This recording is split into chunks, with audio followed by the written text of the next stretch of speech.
ಆತ್ಮೀಯ ತೆಂಗು ಬೆಳೆಗಾರರೇ, ಎಲ್ಲರೂ ಕೂಡ ತೆಂಗನ್ನು ಬೆಳಿಬೇಕು ಅಂತ ಬಯಸ್ತೀರಾ. ಆದರೆ ಬೆಳೆಯುವಂತಹ ಸಂದರ್ಭದಲ್ಲಿ ಪ್ರಾರಂಭದಲ್ಲಿ ಮಾಡುವಂತಹ ಒಂದು ತಪ್ಪು ನಮ್ಮ ಸಂಪೂರ್ಣ ಬೆಳೆಯನ್ನು ನಾಶ ಮಾಡುತ್ತೆ.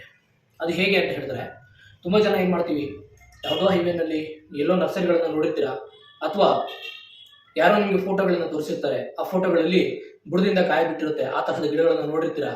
ಆ ಫೋಟೋಗಳನ್ನು ಅಥವಾ ಯೂಟ್ಯೂಬಲ್ಲಿ ಯಾವುದೋ ವಿಡಿಯೋಗಳನ್ನು ನೋಡಿರ್ತೀರಾ. ಅವುಗಳನ್ನು ನೋಡಿಕೊಂಡು ತಾವೇನಾದ್ರೂ ಆ ಒಂದು ಸಸಿಗಳನ್ನ ಆರ್ಡರ್ ಮಾಡಿಕೊಂಡು ಆ ಒಂದು ಸಸಿಗಳನ್ನ ಹಾಕೊಂಡು ತೆಂಗನ್ನ ಬೆಳೀತಾ ಇದ್ದೀರಾ ಅಂತ ಹೇಳಿದ್ರೆ ನೀವು ಮಾಡ್ತಾ ಇರುವಂಥದ್ದು ತುಂಬಾ ದೊಡ್ಡ ತಪ್ಪು. ಯಾಕಂತ ಹೇಳಿದ್ರೆ ಇದು ಒಂದು ಏಕದಳ ಬೆಳೆ ಆಗಿದೆ, ಹೌದಾ? ಹೀಗಿರೋದ್ರಿಂದ ಅದರ ಇಳುವರಿ ಬರುವ ತನಕ, ಅಂದ್ರೆ ಮುಂದಿನ 5 ರಿಂದ 6 ವರ್ಷದ ತನಕ ತಮಗೆ ಆ ಒಂದು ಸಸಿ ಉತ್ತಮವಾದಂತಹ ಫಲವನ್ನು ಕೊಡುತ್ತಾ ಇಲ್ವಾ ಅನ್ನುವಂಥದ್ದು ನಮಗೆ ತಿಳಿಯೋದಿಲ್ಲ. ಹೀಗಿರೋದ್ರಿಂದ ನಾವು ಆ ತಪ್ಪನ್ನ ಮಾಡಬಾರ್ದು. ಒಳ್ಳೆ ಆಯಸ್ಸಿರುವಂತಹ ಉತ್ತಮವಾದಂತಹ ತಾಯಿ ಮರವನ್ನು ಆಯ್ಕೆ ಮಾಡಿಕೊಂಡು ನಾವೇನ್ ಮಾಡ್ಬೇಕಾಗತ್ತೆ, ಸಸಿಗಳನ್ನು ನಾವೇ ತಯಾರು ಮಾಡ್ಕೊಂಡು ಮಾಡೋದ್ರಿಂದ ಉತ್ತಮವಾದಂತಹ ಇಳುವರಿಯನ್ನು ನೀಡುವಂತಹ ತೆಂಗಿನ ತೋಟವನ್ನು ನಾವು ಮಾಡಲಿಕ್ಕೆ ಸಾಧ್ಯತೆ ಇದೆ.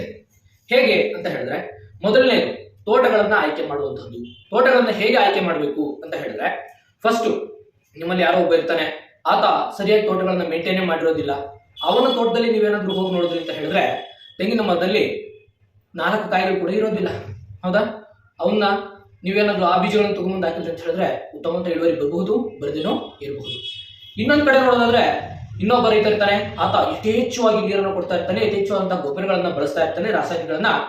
ಅವನ ತೋಟದಿಂದ ನೀವೇನಾದ್ರೂ ಬೀಜಗಳನ್ನು ತಗೊಂಡ್ ಬಂದ್ರಿ ಅಂತ ಅನ್ಕೊಳ್ಳೋಣ. ಅವನ ತೋಟದಲ್ಲಿ ಗಿಡಗಳು ಹೇಗಿರುತ್ತೆ ನೋಡಿದ್ರಿ ಅಂತ ಹೇಳಿದ್ರೆ ಕಾಯಿಗಳು ಗೊಂಚಲಾಗಿ ಚೆನ್ನಾಗಿ ಇದ್ದಿರುತ್ತೆ, ಹೌದಾ?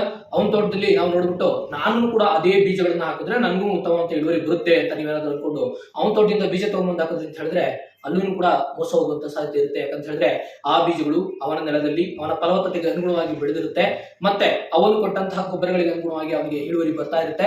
ಅಷ್ಟೇ ಇಳುವರಿ ನಮ್ಮಲ್ಲಿ ಬರ್ಬೇಕು ಅಂತಂದ್ರೆ ಆಗೋದಿಲ್ಲ. ಆಗಿರೋದ್ರಿಂದ ಯಾವ ರೀತಿಯ ತೋಟವನ್ನ ಆಯ್ಕೆ ಮಾಡ್ಕೊಳ್ಬೇಕು ಅಂತ ಹೇಳಿದ್ರೆ, ಈ ಮಧ್ಯಮ ಆಯಸ್ಸು ಅಂದ್ರೆ 20 ರಿಂದ 40 ವರ್ಷ ಆಯಸ್ಸಿರುವಂತಹ ಒಂದು ತೋಟವನ್ನು ಆಯ್ಕೆ ಮಾಡ್ಕೊಳ್ಬೇಕು. ಅದರ ಜೊತೆನಲ್ಲಿ ಆ ಒಂದು ತೋಟದ ನಿರ್ವಹಣೆ ಇರುತ್ತೆ ಮಧ್ಯಂತರದಲ್ಲಿ ಇರಬೇಕು. ಅಂದ್ರೆ ನಾರ್ಮಲ್ ಆಗಿ ಒಬ್ಬ ರೈತ ಹೇಗೆ ಬೆಳಿತಾನೆ ಆ ರೀತಿಯಾಗಿ ಇರುವಂತಹ ತೋಟವನ್ನ ತಾವು ಆಯ್ಕೆ ಮಾಡ್ಕೊಳ್ಬೇಕಾಗಿರುತ್ತೆ. ಒಂದು. ಎರಡನೇದು, ಆ ತೋಟದಲ್ಲಿ ಗಿಡಗಳನ್ನ ಯಾವುದನ್ನ ಆಯ್ಕೆ ಮಾಡ್ಕೊಳ್ಬೇಕು ಅಂತ ಹೇಳಿದ್ರೆ, ಮೊದಲನೇ ಆ ಒಂದು ಗಿಡ ಯಾವುದೇ ಈ ನೀರಿನ ಕಾಲುವೆಗಳ ಪಕ್ಕದಲ್ಲಿ ಇರಬಾರ್ದು, ಅಥವಾ ಯಾವುದು ಮರದ ಇರುತ್ತೆ ಆ ಮರದ ಪಕ್ಕದಲ್ಲಿ ಇರಬಾರ್ದು, ಅಥವಾ ಯಾವುದೋ ತಿಪ್ಪೆ ಗುಂಡಿ ಇರುತ್ತೆ ಅದ್ರ ಪಕ್ಕದಲ್ಲಿ ಇರಬಾರ್ದು, ಹೌದಾ?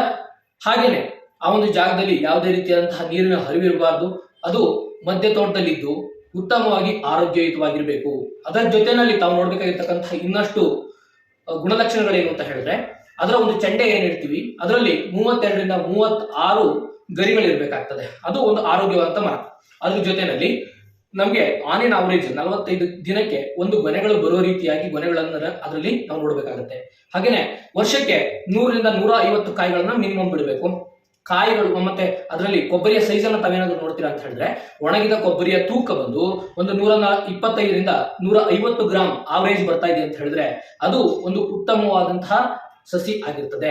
ಆ ಒಂದು ಗಿಡದಲ್ಲಿ ಯಾವುದೇ ರೀತಿಯಂತಹ ರೋಗಗಳಿರಬಾರ್ದು, ಮತ್ತೆ ಅದು ರೆಗ್ಯುಲರ್ ಬಿಯರರ್ ಆಗಿರ್ಬೇಕು. ಅಂದ್ರೆ 1 ವರ್ಷ ಬಿಡುವಂಥದ್ದು, ಇನ್ನೊಂದು ವರ್ಷ ಬಿಡದೇ ಇರುವಂಥದ್ದು, ಆ ತರಹದ ಸಸಿಗಳನ್ನು ತಾವೇ ಮಾಡಿ ದಯವಿಟ್ಟು ಅವಾಯ್ಡ್ ಮಾಡಿ.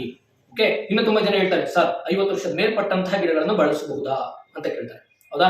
ಅಲ್ಲಿ ಬಳಸಬಾರ್ದು. ಯಾಕಂತ ಹೇಳಿದ್ರೆ ಆ ಒಂದು ನಟ್ಸ್ ಗಳ ಅಂದ್ರೆ ಕಾಯಿಗಳ ವೈಬಿಲಿಟಿ ಕಡಿಮೆ ಆಗ್ತಾ ಹೋಗುತ್ತೆ. ಮತ್ತೆ ಯಾವಾಗ ತುಂಬಾ ಎತ್ತರದಿಂದ ಕಾಯಿಗಳು ಕೆಳಗಡೆ ಬೀಳುತ್ತೆ ಆ ಒಂದು ಸಂದರ್ಭದಲ್ಲಿ ಆ ಭ್ರೂಣಗಳಿಗೆ ಹೊಡೆತ ಬಿದ್ದಿರುತ್ತೆ, ಇಂಟರ್ನಲ್ ಬ್ರೇಕ್ ಡೌನ್ ಆಗಿರುತ್ತೆ. ಅಂತಹ ಬೀಜಗಳನ್ನು ತಾವು ಬಳಸೋದ್ರಿಂದ ಅವುಗಳು ತಮಗೆ ಉತ್ತಮವಾದಂತಹ ಸಸಿಗಳನ್ನ ಕೊಡದೇ ಇರಬಹುದು. ಆದ್ದರಿಂದ ಇಷ್ಟು ಗುಣಲಕ್ಷಣಗಳನ್ನ ತಾವು ನೋಡಿಕೊಂಡು ಆನಂತರ ತಾವೇನ್ ಮಾಡ್ಬೇಕಾಗ್ತದೆ, ಸಸಿಗಳನ್ನ ತಾಯಿ ಮರವನ್ನ ಆಯ್ಕೆ ಮಾಡ್ಕೊಂಡು ಅದರಿಂದ ಬೀಜಗಳನ್ನು ತಗೊಂಡ್ಬಂದು ತಾವು ಸಸಿಗಳನ್ನ ಮಾಡ್ಕೊಳ್ಬೇಕಿರುತ್ತೆ. ಒಂದು. ಓಕೆನಾ? ಅದ್ರ ಜೊತೆನಲ್ಲಿ ತುಂಬಾ ಜನ ಮಾಡುವಂತ ತಪ್ಪೇನು ಅಂತ ಹೇಳಿದ್ರೆ, ಸರ್ ಅಷ್ಟೊಂದು ಸಮಯ ನಮ್ಮ ಹತ್ರ ಇದೆಯಾ, ಸಮಯ ಬೇರೆ ವ್ಯರ್ಥ ಆಗುತ್ತೆ ಅಂತ ಅನ್ಕೋತಾರೆ. ಆದ್ರೆ ಖಂಡಿತವಾಗಿ ನೋಡಿ, ಸಮಯ ಯಾವುದೇ ಕಾರಣಕ್ಕೂ ವ್ಯರ್ಥ ಆಗಲ್ಲ. ನೀವು ಯಾವುದೋ ಗೊತ್ತಿದ್ದರ ಜಾಗದಿಂದ ಗಿಡಗಳನ್ನು ತಗೊಂಬಂದಾಕಿ 5 ವರ್ಷ ಆದ್ಮೇಲೆ ಅದರಲ್ಲಿ ಯಾವುದೇ ಕಾಯಿಗಳು ಬಿಡ್ಲಿಲ್ಲ ಅಂತ ಹೇಳಿದ್ರೆ ಆಗ ಆಗುವಂತದ್ದು ವ್ಯರ್ಥ, ಹೌದಾ? ಹಾಗಾಗಿ 1 ವರ್ಷ ತಾವೇ ಗಿಡಗಳನ್ನ ತಯಾರು ಮಾಡಿಕೊಂಡು ತಾವೇ ಹಾಕೊಳ್ಳೋದ್ರಿಂದ ತಮ್ಗೆ ಆ ಒಂದು ಪ್ರಾಬ್ಲಮ್ ಅನ್ನುವಂಥದ್ದು ಬರೋದಿಲ್ಲ. ಓಕೆನಾ? ಇಷ್ಟನ್ನ ಹೇಳ್ತಾ ಧನ್ಯವಾದಗಳನ್ನ ಹೇಳಲಿಕ್ಕೆ ಬಯಸ್ತೇನೆ.